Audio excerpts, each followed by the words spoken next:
Hi விவோஸ், welcome to South Indian recipe. இன்றைக்கி இந்த வீடியோவில் நம்ம வந்து காலிஃப்ளவர் குழம்பு எப்படி வைக்கலாம்னு தான் பார்க்க போகிறோம்.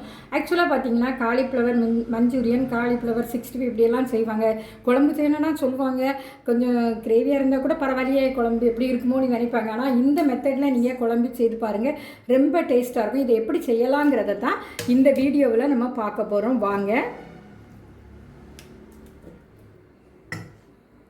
இந்த குழம்பு செய்கிறதுக்காக ஃபஸ்ட்டில் பார்த்திங்கன்னா காலிஃப்ளவரை நல்லா சுத்தம் பண்ணி கொதிக்கிற வெந்நியில் மஞ்சள் பொடியும் உப்பும் போட்டு ஜஸ்ட்டு போட்டு நம்ம வந்து எடுத்து வச்சுக்கலாம்.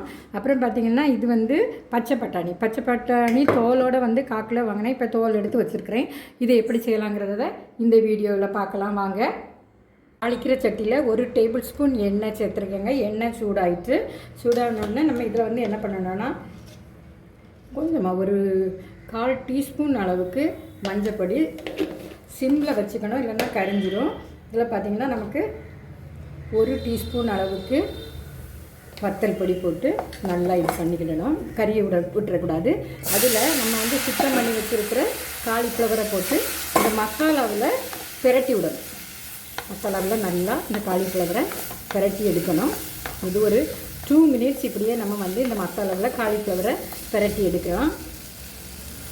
இது கூட கொஞ்சம் இந்த காலிஃப்ளவர் கூட கொஞ்சம் உப்பு சேர்த்துக்கலாம். இப்படி உப்பு சேர்க்கும்போது இந்த உப்பு, வத்தல் பொடி, மஞ்சள் எல்லாம் நல்லா இந்த காயில் பிடிச்சிரும்.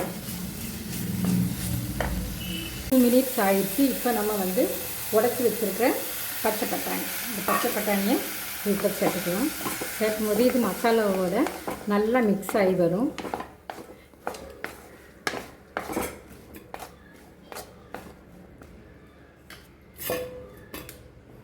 இப்போ நம்ம ஸ்டவ் ஆஃப் பண்ணிக்கலாம்.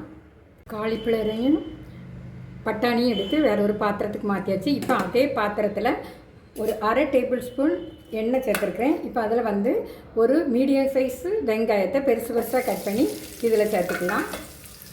வெங்காயம் கொஞ்சம் சிவக்க வறுபடணும். இந்த வெங்காயம் வறுபடுறதுக்காக நம்ம வந்து கொஞ்சமாக உப்பு சேர்த்துக்கலாம். வெங்காயம் வதங்கட்டும். வெங்காயம் கண்ணாடி பதத்துக்கு வதங்கிடுச்சு. இப்போ இதில் வந்து 1 டீஸ்பூன் அளவுக்கு கசகசாவும் ஒரு 4-5 முந்திரி பருப்பும் சேர்த்துக்கலாம். எனக்கு உடஞ்ச முந்திரி பருப்பாக இருக்கிறதுனால கொஞ்சம் அதிகமாக தெரியுது. லைட்டாக அந்த எண்ணெயில் பிரட்டி விட்டுக்கலாம். அதெல்லாம் நல்லா வாசமாக இருக்கும்.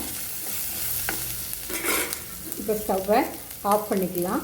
இது கூட இதுக்கு தேவையான மசாலா 1 டீஸ்பூன் வத்தல் பொடி,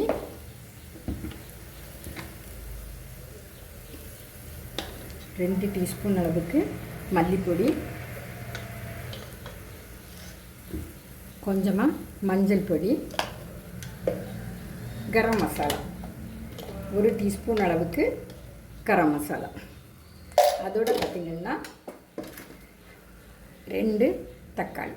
இப்போ இதெல்லாம் சேர்த்து நம்ம வந்து நைஸாக அரைச்சி எடுத்துக்கலாம். இப்போ இந்த காய்கள்லாம் போட்டு மசாலாக்களை தாளிச்சிடலாம். தாளிக்கிறதுக்காக 1 டேபிள் ஸ்பூன் எண்ணெய் எடுத்துருக்கிறேன். எண்ணெயில் தாளிக்கிறதுக்காக கொஞ்சம் பெருஜீரகம், சின்ன ஜீரகம், பட்டை இதை போட்டுக்கலாம். இதோட நம்ம அரைச்சி வச்சுருக்கிறோம்ல மசாலாக்களை ஆட் பண்ணிடலாம். ஏன்னா இதில் தக்காளியே நம்ம வந்து பச்சையாக தான் சேர்த்துருக்குறோம். ஸோ இந்த தக்காளியில் உள்ள இந்த பச்சை ஸ்மெல் போக மட்டுமா நம்ம இதை இந்த எண்ணெயில் எப்படி வதக்கி நல்லா வேக விடலாம். மசாலா வந்து நல்லா குக் ஆகிடுச்சு. இப்போ நம்ம இந்த மசாலாவுக்கு தேவையான உப்பை சேர்த்துக்கலாம். நம்ம தக்காளி மட்டும்தான் இதில் வந்து பச்சையை அரைச்சோம். நல்லா மிக்ஸ் ஆகிவிடணும். இந்த மசாலாவோட நம்ம வந்து இந்த காயை சேர்த்துக்கலாம்.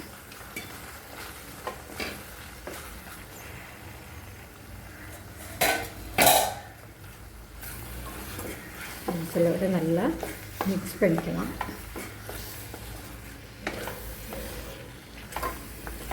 இப்போ இந்த காலிஃப்ளவர் வேகிறதுக்காக நம்ம இது கூட வந்து கொஞ்சம் தண்ணி சேர்த்துக்கலாம்.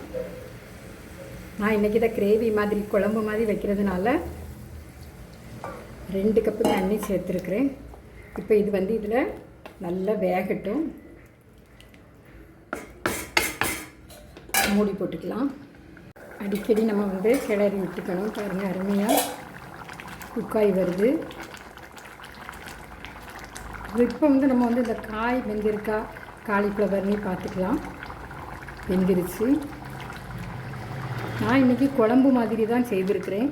ஆக்சுவலாக இதில் இப்போ உப்பு பார்த்துக்கலாம். உப்பு சரியில்லைன்னா கொஞ்சமாக உப்பு சேர்த்துக்கணும். நமக்கு எவ்வளவு தேவையோ அந்த அளவு உப்பு சேர்த்துக்கணும். உப்பு கரெக்டாக இருந்தால் தான் இந்த காய்கறிகள்னாலும் சரி எதுனாலும் சரி ரொம்ப டேஸ்ட்டாக இருக்கும். இந்தளவு தண்ணி எனக்கு தேவைப்படுது. இப்போ வந்து நிறைய பேர் வந்து இதை விட குறைவாக இருந்தால் போதும், கிரேவியாக கூட்டு மாதிரி இருக்கணும்னா நீங்கள் வந்து 2 கப்பு சேர்க்குற இடத்துல 1 கப்பு தண்ணியை சேர்த்துக்கலாம். இப்போ இது குக் ஆயிடுச்சு நல்லா. இப்போ இதுக்கு கொஞ்சமாக மல்லி இலை சேர்த்துக்கலாம். பொடிசாக நறுக்கின மல்லி இலை சேர்த்துக்கலாம். இப்போ பார்த்திங்கன்னா காலிஃப்ளவர் குழம்பு வந்து ரெடி ஆகிட்டு, இதே போல் இந்த மெத்தடில் நீங்களும் செய்து பாருங்கள். ஒவ்வொரு இடங்கள்லையும் ஒவ்வொரு மெத்தடில் செய்வாங்க. ஆனால் நான் இந்த முறையில் செய்யும்போது ரொம்பவே டேஸ்ட்டாக இருந்து, இதை நம்ம வந்து வெள்ளை சாதத்தில் சாப்பிட்லாம், தோசை இட்லியோடு சாப்பிட்லாம், ரொட்டி சப்பாத்தியோடு சாப்பிட்லாம். எல்லாத்துக்குமே இது ரொம்ப மேட்ச் ஆகும். இதை நீங்களும் செய்து பாருங்கள். லைக் பண்ணுங்கள், ஷேர் பண்ணுங்கள், மறக்காமல் சப்ஸ்கிரைப் பண்ணுங்கள். தேங்க்யூ ஃபார் வாட்சிங் மை வீடியோஸ்.